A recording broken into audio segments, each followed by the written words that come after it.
Hello and welcome to Backyard Farmer. I'm Kim Todd. We hope you're out of the heat and inside enjoying our show. You can be a part of the show by calling us with your gardening questions. That number is 402-472-1212 if you live in Lincoln. Toll-free number is 800-676-5446.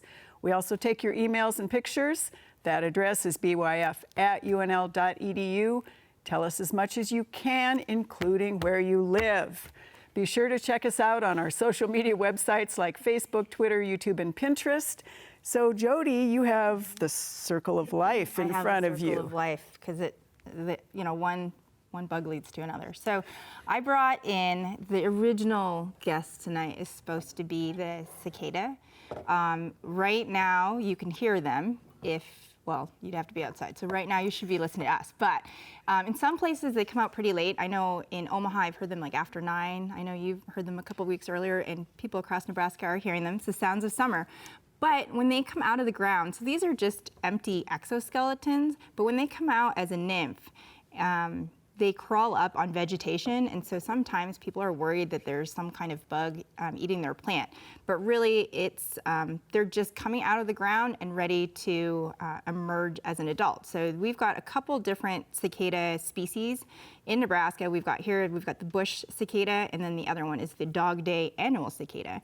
And then, of course, we've got some parasites of these cicadas. So right now, or very soon, you will see the cicada killer wasps will come out to try to get those cicadas to lay eggs on.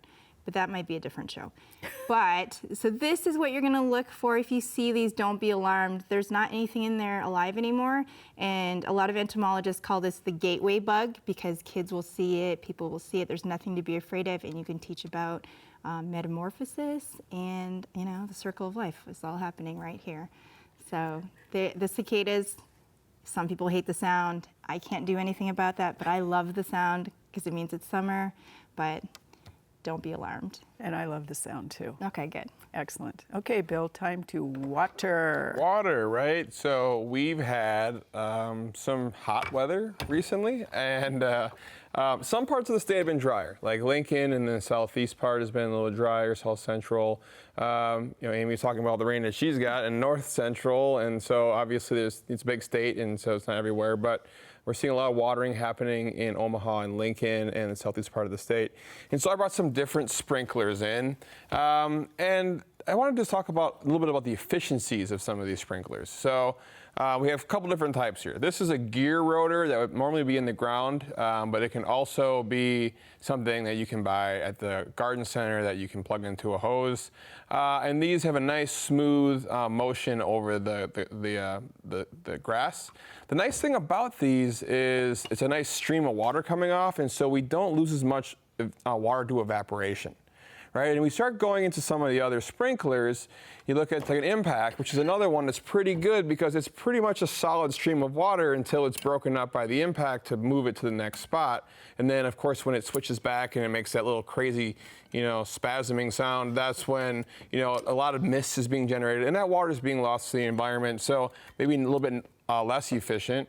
And then following, the last one is like a spray head, and this produces a real fine mist. And so this one is a lot more of a chance of evaporation. It's up there too with like those oscillating sprinklers that kind of go back and forth and throw a lot of water into the air. So when you do water, thinking about what sprinkler you have can have a big impact on what your water bill is going to look like. And so, just try to find ones that have a solid stream, more of a continuous stream of water that are lower to the ground, and you're going to have less of a risk of evaporation. And as always, don't water in the afternoon, water in the morning, water when the wind is low, water when it's coolest, and we'll minimize those water losses. Excellent. Thanks, Bill. Okay. This did come out of our garden, didn't it? It did come out of the Backyard Farmer garden. I was a little concerned bringing a plant sample all the way from O'Neill and it wilting so much with the nice warm weather. So walked around the Backyard Farmer garden this afternoon, and we got some strawberries with some leaf spots. Common this year that we're seeing several different leaf spots. So we have a version of 2 diseases on here, and we were really creative in these names. We have leaf spot and leaf scorch. Real genius here. So as you can see here, the spots are actually, as the name implies, their spots. They're going to get purplish to reddish on the outside borders, and then we get a brown center on them. The scorch is what we're seeing up here on the edge of the leaf. It kind of starts out as an irregular spot, and then it just continues to elongate and then scorches the entire leaf. Now, we're seeing a fair amount of it this year because of the early spring rains that we had in some parts of the state. We're still getting those rains, and the weather was cool. As the weather's getting warmer, we're going to see these fungal diseases slow down. Biggest thing with management, sanitation. You got to clean out your strawberry beds every fall, and that's going to be your best bet to reduce the disease pressure the following year. There are some resistant varieties to strawberries, but depending on what you have, you don't necessarily always want to renovate your entire strawberry bed unless you're to that point, but cleaning it up is huge. All right, thanks, Amy. All right, Elizabeth, sort of pretty, but not really. It can be. It has potential, and that's what we're going to be talking about. So right now, our annuals are really blooming. Our annual flowers are doing their show, but we need to keep in mind that now is the time we want to go ahead and we want to remove those spent flower heads on those annual flowers. So I brought them some different samples from the Backyard Farmer Garden. So the main thing with these annuals is we want to make sure that we find the dead flower head that's already spent. We want to follow it back, and we just want to go ahead and pinch and remove that and take that part off. We really want to do that on some of these other flowers, because what happens is this guy's going to start setting seed, and when it's setting seed, it's putting all of that energy into seed production instead of into flower production. So as we see these guys start to fade, we want to go ahead and remove those, and now we've got that new flower bed right on top that's going to be ready to go here in a little bit. One of the ones people often forget about when it comes to pinching flowers is the coleus. So yes, coleus flower, yes, it's kind of pretty, but it's not what coleus is grown for. So what we want to do is we just want to go ahead and go in and take those flowers right off of there. By pinching the coleus, what it does is it takes that apical dominance out of there, and it go ahead and it makes it bushy. And so every time I see my coleus begin to bloom, I just go ahead and pinch it off. These guys have really fleshy stems, so it's not very difficult to do.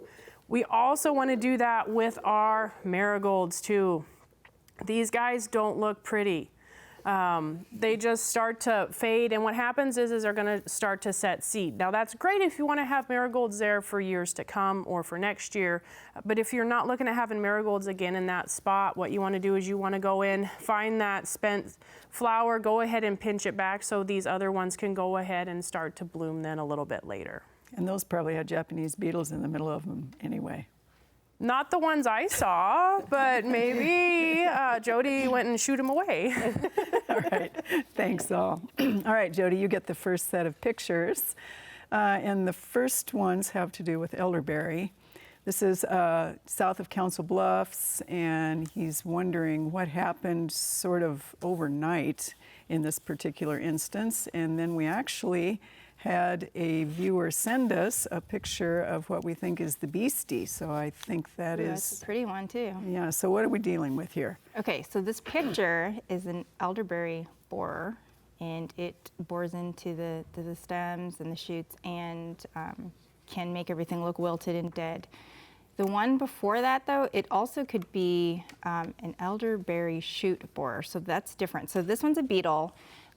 There is one that bores into the shoots, and you can cut into it, and if you see a caterpillar, it's yellow and it's got these black shiny spots. That's the shoot borer, and it does turn into a moth, so those are a little bit different. But control or management for that is to just prune out those shoots that are infested and remove them, like burn them, or just you don't want them in that area where your elderberries are going to be. All right, and then we had another viewer who sent us something interesting in her elderberry. Yeah, so this is a lot. This is like a big caterpillar family. So these are fall webworm. So it's a type of like tent type caterpillar. They're usually in like the whole entire branch. You're probably going to want to get rid of those, and you can prune out the whole branch and get rid of those. And then your next one is also a cluster of a family, Okay, right? and In a different plant. Right, so I've had a bunch of these ones. Probably, is it like coneflower or? This is Rudbeckia, but Okay, yeah, similar. Same family. These are checker spot butterfly caterpillars. So these are actually going to be very, very beautiful butterflies, and so I know they make the leaves look really bad and brown and ugly, but they only feed like that in that group till about 3rd instar, and then they go their separate ways. So In other words, let them be. actually, I've actually even taken some home. People have dropped them off at the office, and I've taken them to my home and put them on my coneflowers. So that's how beautiful the butterflies are. I know, I'm a little bit weird. You're a bug person. Yeah, You're all weird. and they're beautiful. So, Yes, they are. no to fall webworm, yes to checker spot butterflies. All right, Bill, you have a couple lawn issues that came to you because Amy's plate is full of other pathology Yeah, tonight. not quite as beautiful as the butterflies. So the first one is this one area of their front lawn every year. They don't treat it. It greens up beautifully in the spring. When hot summer temps come, it does this, and it's only this one spot. What do we think?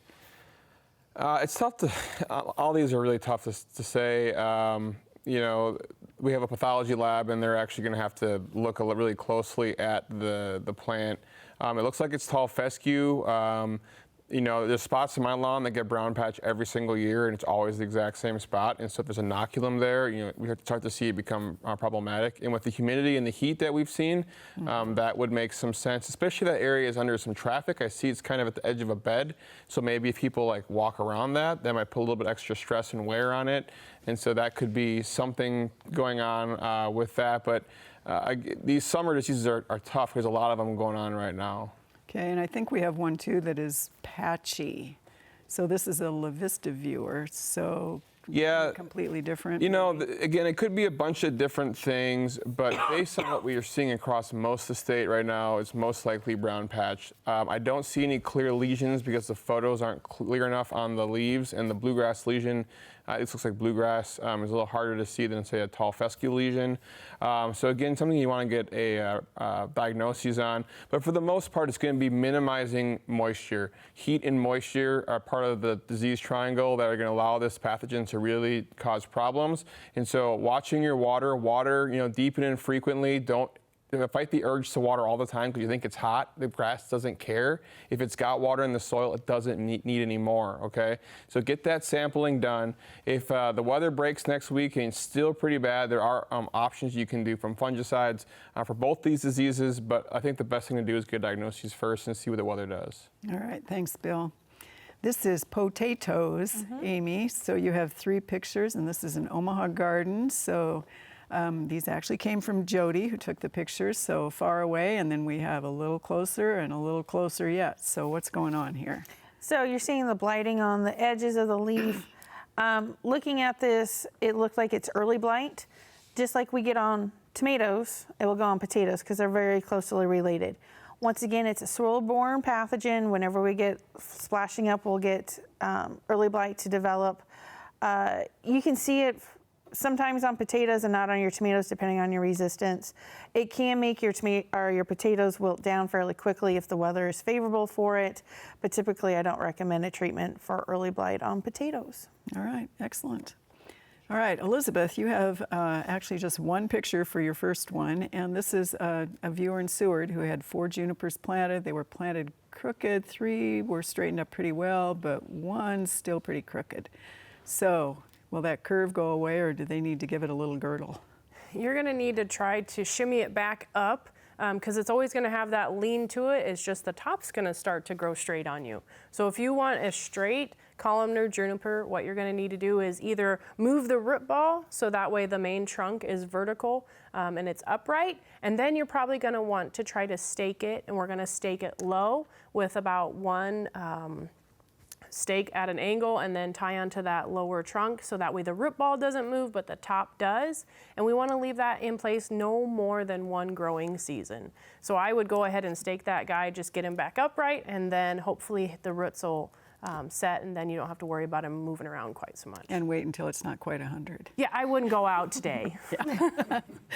All right, well, you know, if you have a vegetable garden or any other plants, chances are you've got some teeny tiny little leaf hoppers. These insects enjoy making smoothies out of the juices in your plant. Here to tell us more is Jody.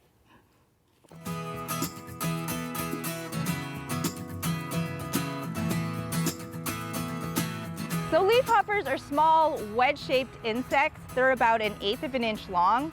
They undergo incomplete metamorphosis, so they go egg, nymph, and adult. The nymphs look like miniature adults, but they don't have wings. The adults are very mobile and agile. They can hop, they can fly, and they can crawl away very quickly. Leafhoppers have piercing, sucking mouth parts, which they use to suck the sap out of the plants. One type of leafhopper is the potato leafhopper, and it's known for the damage that it can do to agricultural crops like potatoes, soybeans, alfalfa, raspberries, strawberries, and also some woody plants like maple, birch, and apple trees. When feeding, leafhoppers inject saliva, which contain enzymes that causes cell damage and reduces photosynthesis in the leaves of the plant. The plant then becomes discolored, turns yellow, and sometimes it turns brown around the margins, and we refer to that as hopper burn. So that is a condition that is visible and a symptom that you may have leafhoppers. Leafhoppers migrate from the Gulf Coast, where they overwinter on alfalfa crops. They migrate northward in the springtime on the wind and the weather that we get, and they land in the Midwest around June. So it's important to scout those plants early to find out if you've got leafhoppers, especially those nymphs, before those damage show up on the leaves. The nymphs of the leafhoppers are located on the underside of the leaves, where they hide from predators and where the humidity is higher for them. To determine whether there are leafhoppers under there, you can shake the plants and catch them on sticky traps, or you can scout and flip over a couple leaves and look for those leafhoppers. They're bright green and they kind of move funny, like a crab, forwards, backwards, sideways, very strange. Usually there are not enough leafhoppers on your plants to cause significant damage, but some of the damage will be aesthetically unpleasing to ornamental plants, and so some people want to control them. Some non-chemical control involve using row covers early on when the plants are just planted before pollination. Other things you can do are use yellow sticky traps to trap some of the leafhoppers, or you can just deal with it a little bit. In instances where you think there will be a lot of damage, say you find a lot of leafhoppers under your leaves, then you may want to apply some chemical controls. Let's start with the least toxic first. Spraying with insecticidal soap or a pyrethrum insecticide will help prevent leafhoppers, but it will have to be repeated.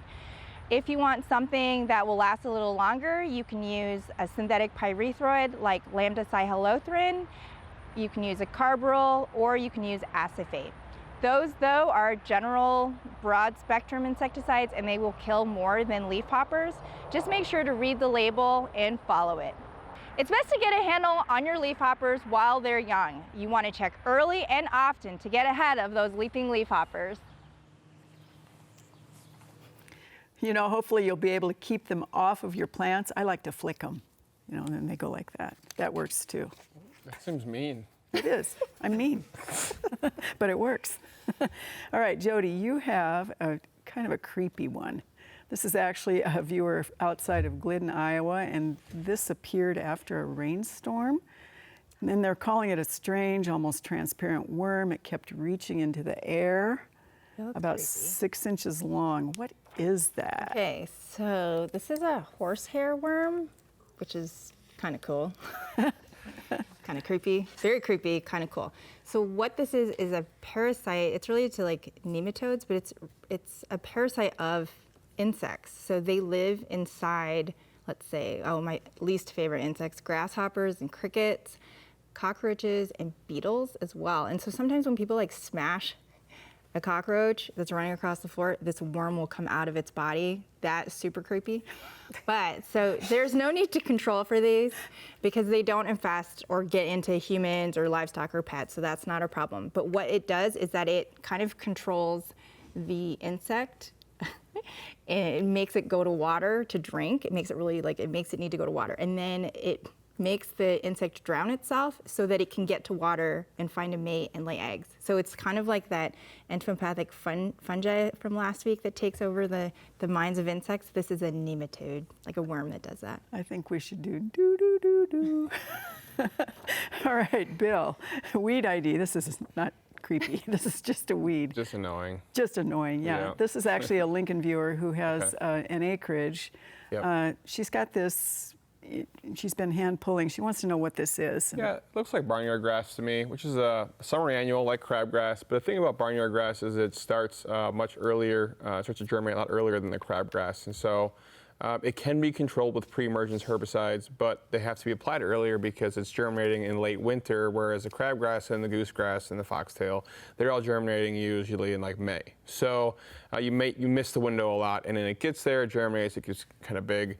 You can identify it by looking at the leaves. It's a rolled vernation, so if you roll it through your fingers, it'll feel like you're rolling a dowel through your fingers. And then if you look at where the leaves are coming off the stem, you won't see what we call auricles, which are like little clasping little grafts around that, and that'll be gone. And then the backside where the leaf comes off, this is a little like ligule, we call it. And this is again why it's hard to identify grasses. I'm trying to do it with my fingers. But you don't see them. And so it's pretty typical for barnyard grass. You can get some control with quinclorac, which is typical for crabgrass control. Roundup works great, but the best thing you probably do is just pull it out because it's pretty shallow rooted. Just keep pulling. Yeah, and then if you really hate it, next year think about that pre-early and remember where it was and just take a note, like I gotta treat this one spot because I know I have barnyard grass there. All right, thank you, Bill. I saved all the tree questions for you, Amy, because Lauren really doesn't like trees. He doesn't. So your first are actually 3 pictures in a row. This is a 40-foot spruce. This is in West Point. Notice this brown on one side, kind of in a line, and then found a white scaly substance on the interior. The remainder is fine, it's gotten worse. So they want to know what it is and how to treat this for this first set. Okay, the picture inside on the branch really helps. That white scaly stuff is actually sap coming out. This is very common when we see Cytospora canker. It's weeping because the tree's trying to heal itself, but the canker is preventing that water and nutrient movement. So Cytospora canker is very common on spruce. So the best management is you're just going to prune that branch out. It can move to other branches, but it can only move into those branches if there's a wound. So if we had insect feeding, if you hit it with the weed whacker, if we have a hail event, anything that will break that bark to allow the fungi in. If you don't have any of those activities going on, the other branches will be just fine. All right, and your next one is actually from Plattsmouth. And it's a spruce planted in 2007, about 8 feet tall. Green or pale on the older branches, getting worse and worse. What do we think here? This one I really struggled with. There is definitely a color issue going on there. I would like a little bit more information. You know, is the tree sitting in water? Is it in a low area? Is it getting hit with the sprinkler system a little bit more? Some of those environmental components that could be playing a big part in this that I just don't have the answer for. So I would maybe lean toward environmental. And sometimes if you use horticultural oil, like if you're doing spider mites and things like that, that'll strip the blue coloration right out of there too. I forgot about that. So if they make some other applications, that can also have an effect on what that coloration looks like on there. Yeah, and that might be worthy of a sample. Yes. All right. Okay, Elizabeth, you have actually a couple here that are poor tree issues. Your first is a Bennington viewer. She planted a 5-foot prairie fire crab last year. The leader got chewed up over the winter, leafed out in the spring. She's got the new growth down below. She's wondering if she can train that new growth into a new prairie fire crab. Your best bet for the best quality tree is going to be complete removal of that tree. What's going to happen is those suckers at the base, they might or might not be a prairie fire because sometimes they're grafted. And the second thing is that they're weakly attached. So for best quality tree down the line, you're probably looking at starting over with that one. All right, and then your next one is a viewer by Humphrey. She bought a tree to plant. It's actually a Bradford pear.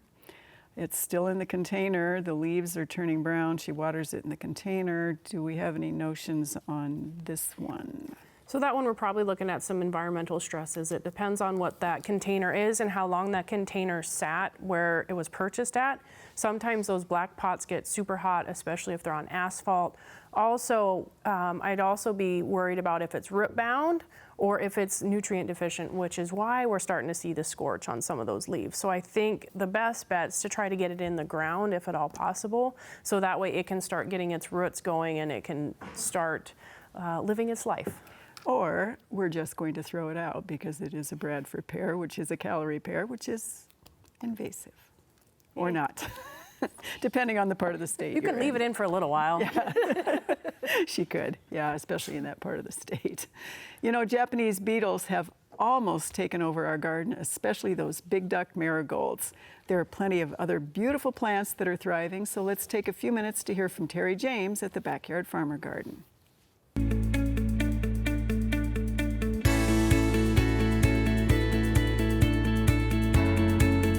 This week in the Backyard Farmer Garden, we're scouting for Japanese beetles still. We have our standard trusty container with the soapy water, and we were going after them every day to make sure that we're keeping the populations under control. We are finding them on our roses, we are finding them on our marigolds, especially the big duck. Not for sure why they like the one marigold versus the other marigold, but they're like burrowing themselves into the top of those heads of flowers. So we're basically actually kind of picking the flowers just to get rid of them and kind of deadheading as we go. We're also looking at some peppers coming on because of this heat. We're seeing the tomatoes starting to set. All of those. We are having to start doing some supplemental watering because all of the rains are missing the Lincoln area, but there are lots of rains hitting other places across the state. So make sure you're checking your soil, water, and not overwatering. So stop by the Backyard Farmer Garden this week and check out what's growing. We're happy to show you a few of those big duck marigolds that haven't been totally destroyed. Everything else looks pretty good despite the heat wave, and of course master gardeners and everybody who has their hands in that garden make it look pretty darn perfect most of the time. All right, we have a few questions. So Jody, this is again the chigger question. Which is, okay, what is the lifestyle or the lifestyle? They're terrible. They're mean. The lifestyle. They're very mean. I don't like them They are at all. mean. They're mean. So it's the cycle. Let's talk about cycle and what to do about that. Okay, so chiggers, they're the worst. They're terrible. I don't love chiggers. I've said it, and I feel for you. I feel like someone sent that picture or sent the question because they're suffering. They are. I'm sorry. So they are the immature stage of a harvester mite, and so they can have many generations when it's warm. So usually here it's from like June, July, August.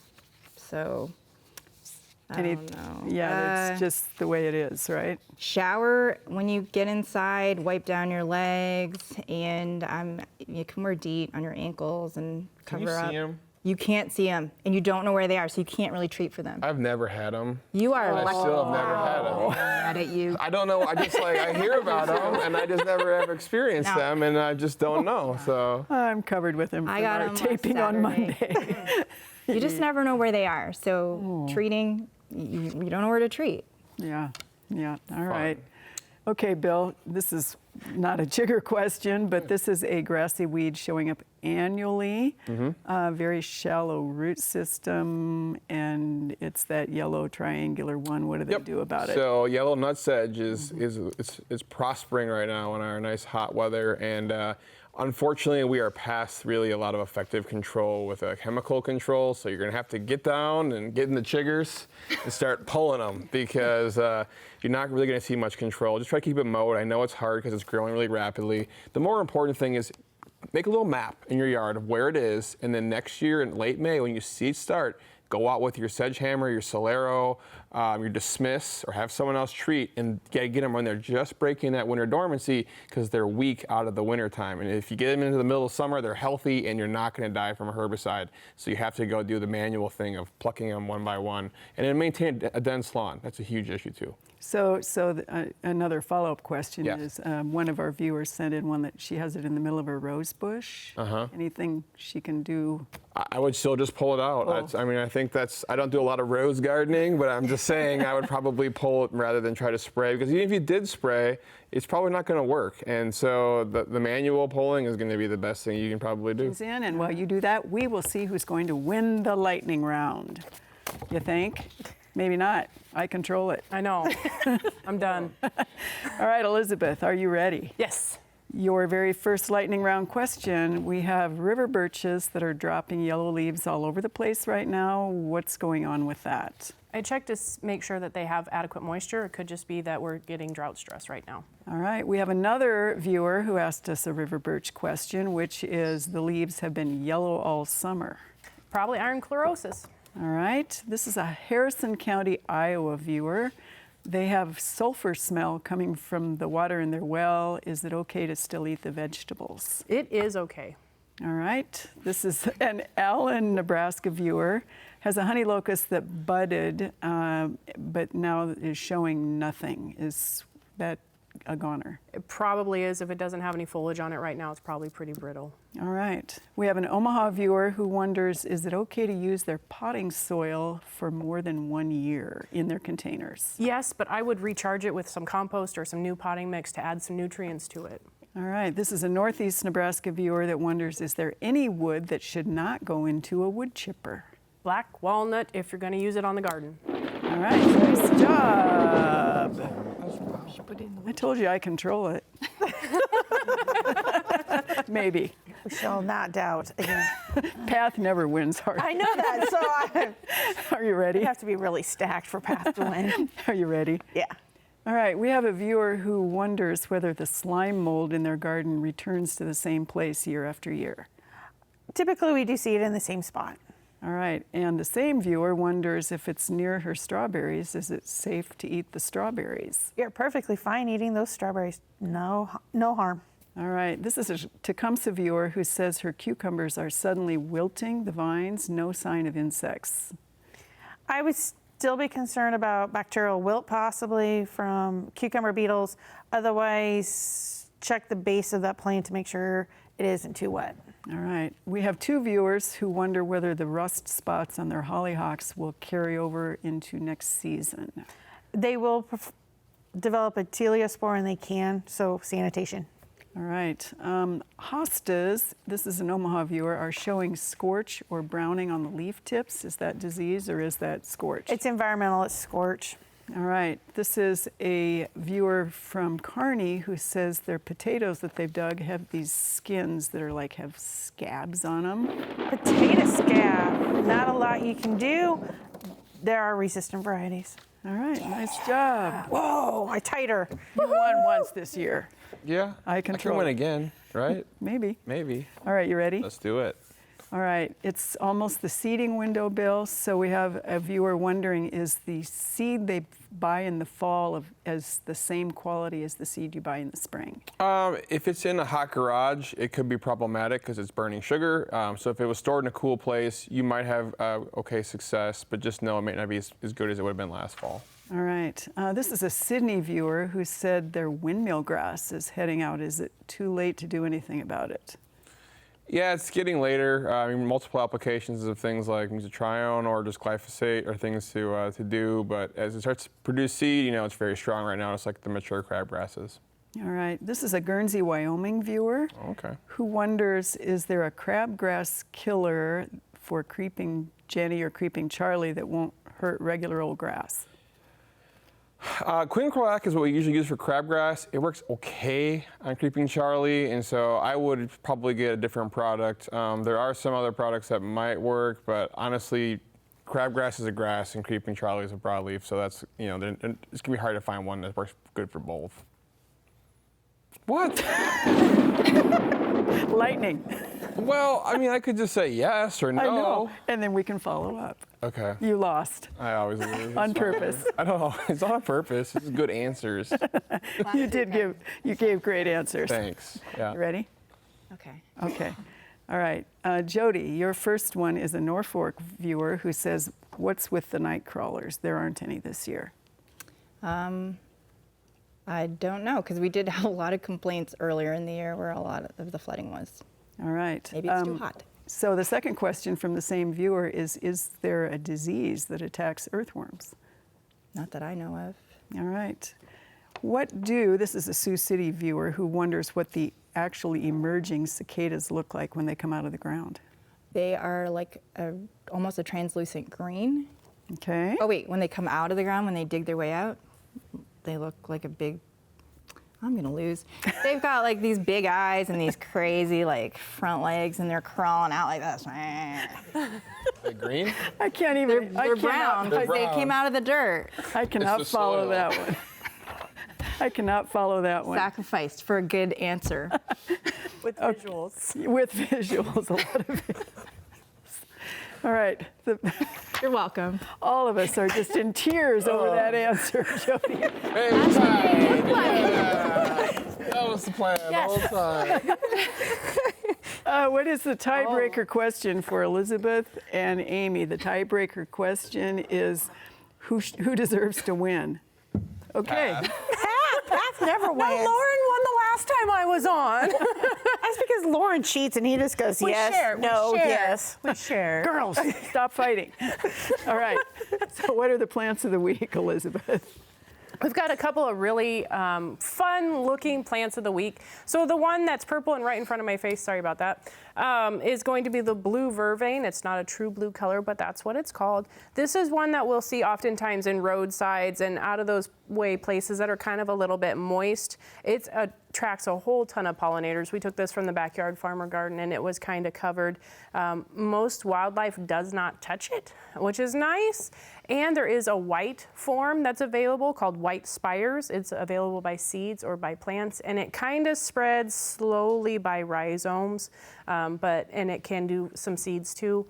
The other one that we have is one of my all-time favorite Latin names to say because Bouteloua just rolls off the tongue. But this is Gramma. This is Blonde Ambition Blue Gramma. And so this is a named cultivar of the native variety that we have. And so it's uniform in height, makes a nice little rounded form with it, very showy seed heads that look kind of like eyebrows. And it's, like I said, a selection of a native one. Now this last winter, we did see a lot of winter kill on the Blonde Ambition. So this is one that really likes that full sun to part shade kind of environment. But it is one that's really super fun, and it's got a little bit of a blonder appearance than the true native does. All right, thank you, Elizabeth. And that vervain is really pretty in the backyard farmer garden, and we do have the white one if people want to see it. All right, Jody, you have some picture questions. The first one here is from North Platte. You've got 3 pictures. This is a honey locust that is pretty stressed, and the conversation was what's going on at the base. So I think you can see in that. And then he sent a series of follow-up pictures and found a creature. So what do we think is going on here?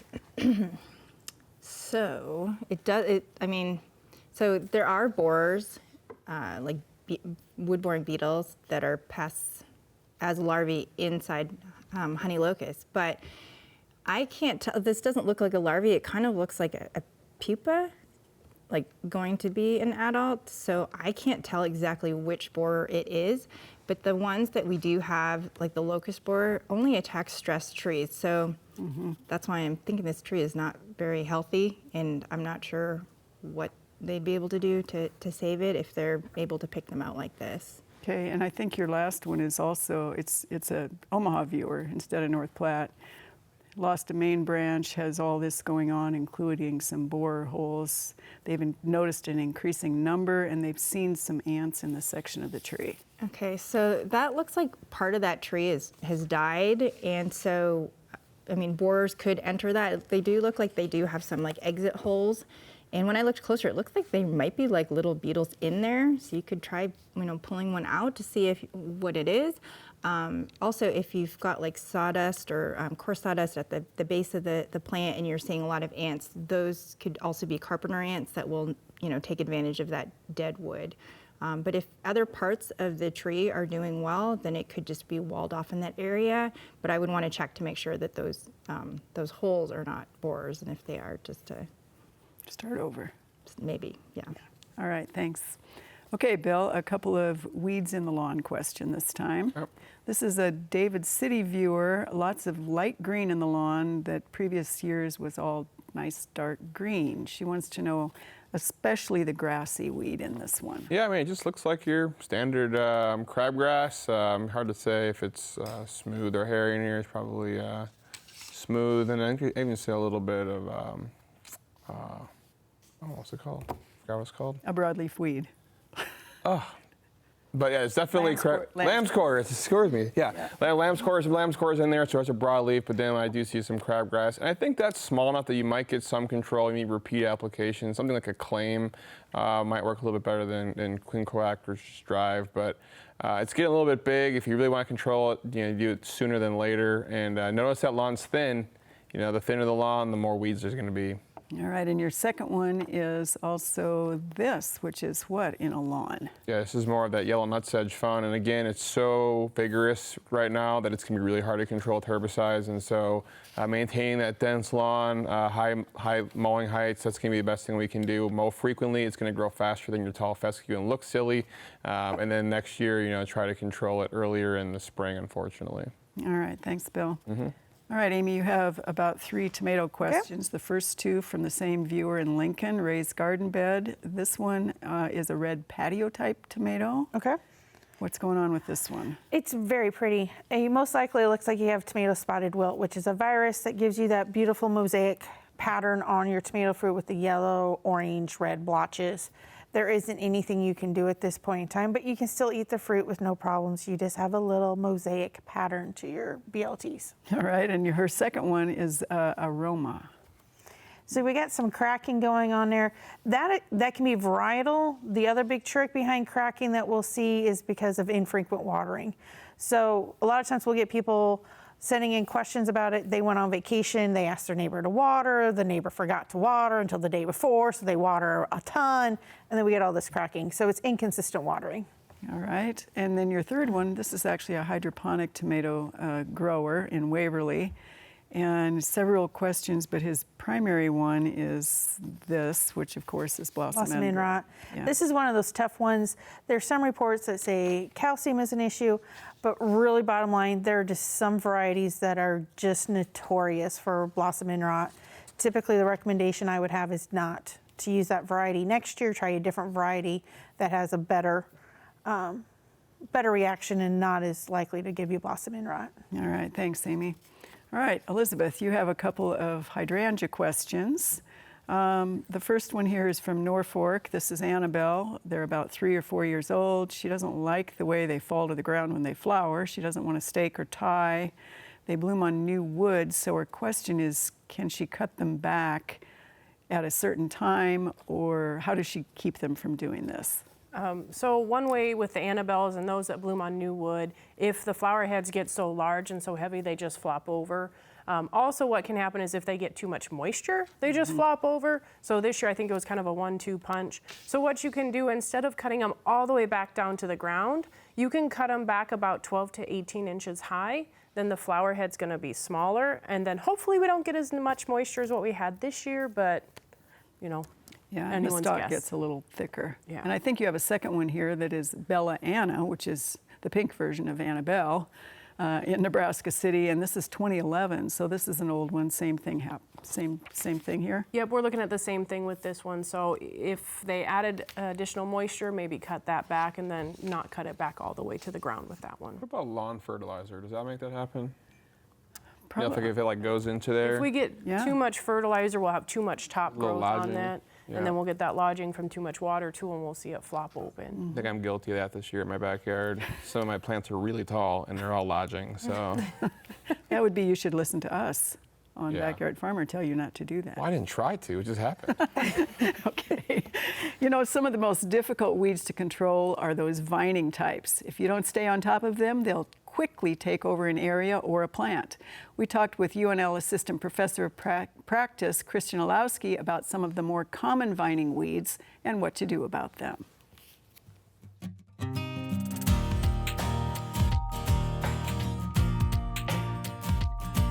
This is the time of year when vines threaten to take over the Nebraska landscape. And we have multiple different types of vines that are doing that. We have herbaceous, we have perennial, we have annual, and we have woody. So I'm talking today with Christian Olowski, who is a botanist, and Christian is going to help us identify those vines because, of course, on Backyard Farmer, we talk about don't figure out what you're going to do about it if you don't know what it is. So Christian, what are we looking at behind us today? So today we have 2 natives. One is the honey vine, also known as climbing milkweed.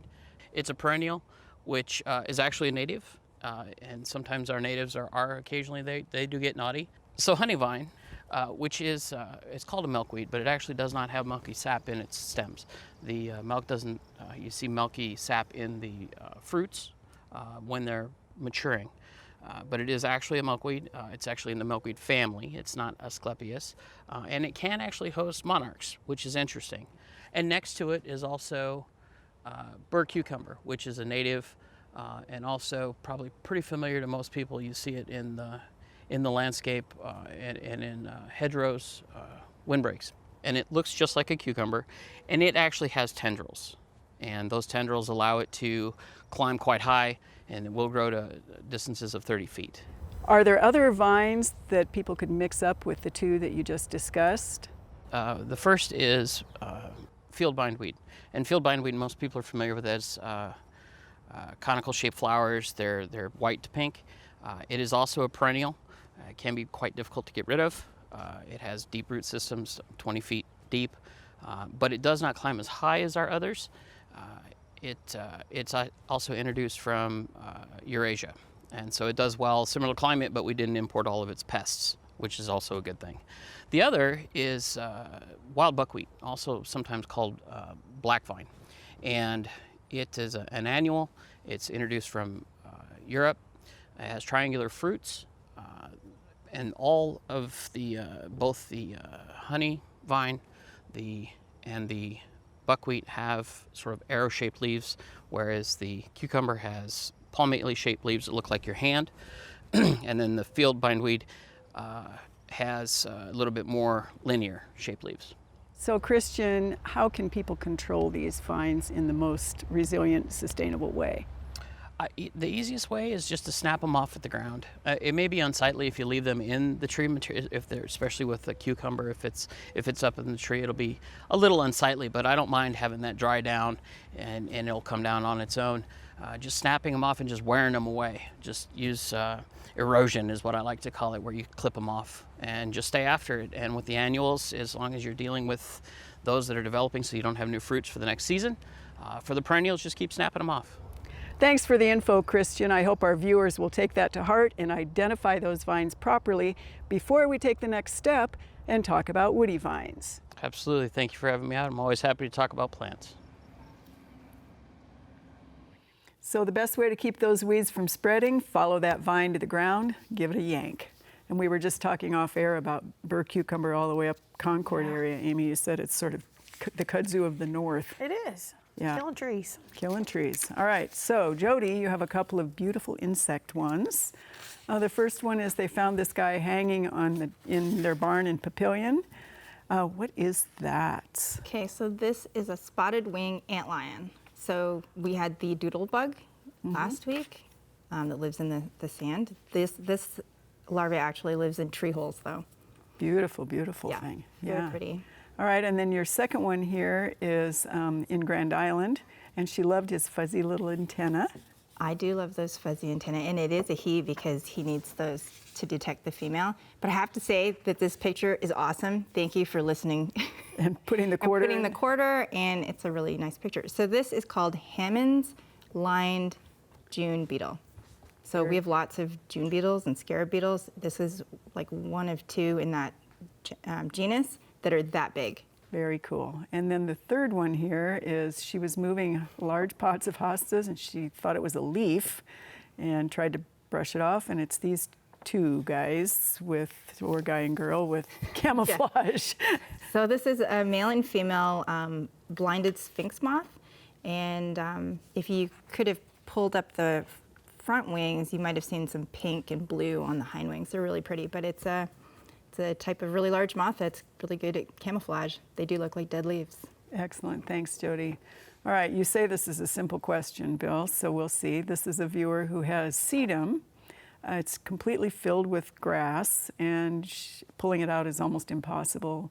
She wonders, should she dig everything out and start over, or can she use something to get rid of the grass in the sedum? Although I don't kill much grass that are, that's a lawn species. This is something where you might use a grass be gone type product, but just be really careful when you look at herbicides to make sure you read the label and verify first that your sedum is safe with that herbicide, and then identify the weed and make sure that it is actually susceptible to that herbicide, and then be safe, gloves, all those types of things. And so do that, and you should have some success controlling the grass here in your sedums. All right, thanks, Bill. All right, Amy, you have a maple question.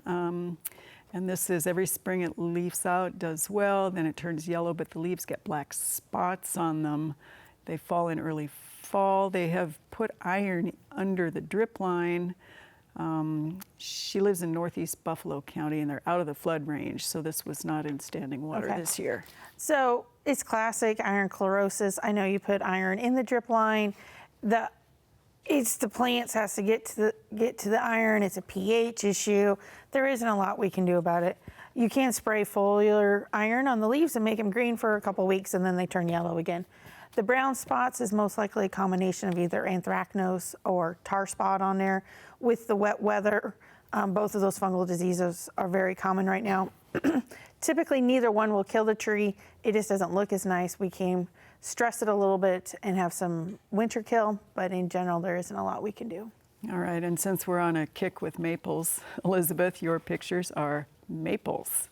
The first one here is a Bellevue viewer, and he sent a couple of pictures here of autumn blaze. Has not done well for several years.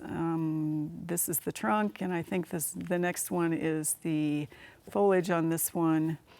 He wonders whether there's anything to be done about this one. So it appears that that tree has what we call a stem girdling root, where the root is crossing over another root on the tree, and it's kind of like kinking a hose. It's not going to allow the water and nutrient to go up on that side, so that's why we're seeing those leaves possibly being a little smaller than normal. That's why we're seeing more scorch earlier than normal, is because we have that stem girdling root that's not allowing water and nutrients to go up on that side. Can we remove the root? Sure. Is it easy? No. So we're probably looking at potentially, if they wanted to try to start over, they could, or they just leave it in there until it fails on its own. All right, so your second set of pictures is a Millard viewer that has an autumn blaze maple. This one's been there for 16 years. The bark is separating on the south side. Doesn't see any insects, seems healthy, but dropped 7.3 billion helicopters this year. So sometimes when a tree drops more seeds than normal, that's its signal that it's stressed. It's trying to drop as many seeds as it possibly can to keep that line going. So that split in the bark isn't the concern. The concern is what is dead behind the bark and what that bark's going to plate off. So they might notice on that south side it's going to drop its leaves earlier than normal. We might see chlorosis issues. We could see some other issues going on that side. Nothing we can really do about it. Just watch the tree. It looks like it's surrounded by turf. They're watering their turf. The tree's getting water that way. No fertilizer stakes. Just wait and see what happens with it. All right, and your last one quickly is a silver maple that looks like that. So yeah. Yep, chlorosis again, my friends. Put a tree ring around it. You can do injections. I don't think on a tree that small you can do capsules, but you'll have to read on the packaging whether or not you can do that. All right, excellent, thanks. Well, of course, we have announcements of way cool things going on in the gardening world, and I think our first announcement tonight is about the Lincoln Iris Society Rhizome Sale this Saturday, 10 to 4 at St. Andrew's Lutheran Church in Lincoln. Our second one is Moonwalk celebrating Apollo 11 this Saturday, July 20th, 7 to 10 p.m., south end of Waverly Park in Waverly. And there is a number on the screen for that one. Sounds like all sorts of interesting activities on that one. I think we have our Donate Your Produce to the Master Gardeners, which is Tuesdays, 4:30 to 7 in the Backyard Farmer Garden. And of course, we put all that produce to good use. And of course, then we have us, which is Digging Deeper with Backyard Farmer. You can watch us on Facebook, Sundays, 6:30 p.m. Central, and you can follow us on all that good Facebook stuff. And we're talking hops this week, so that'll be fun.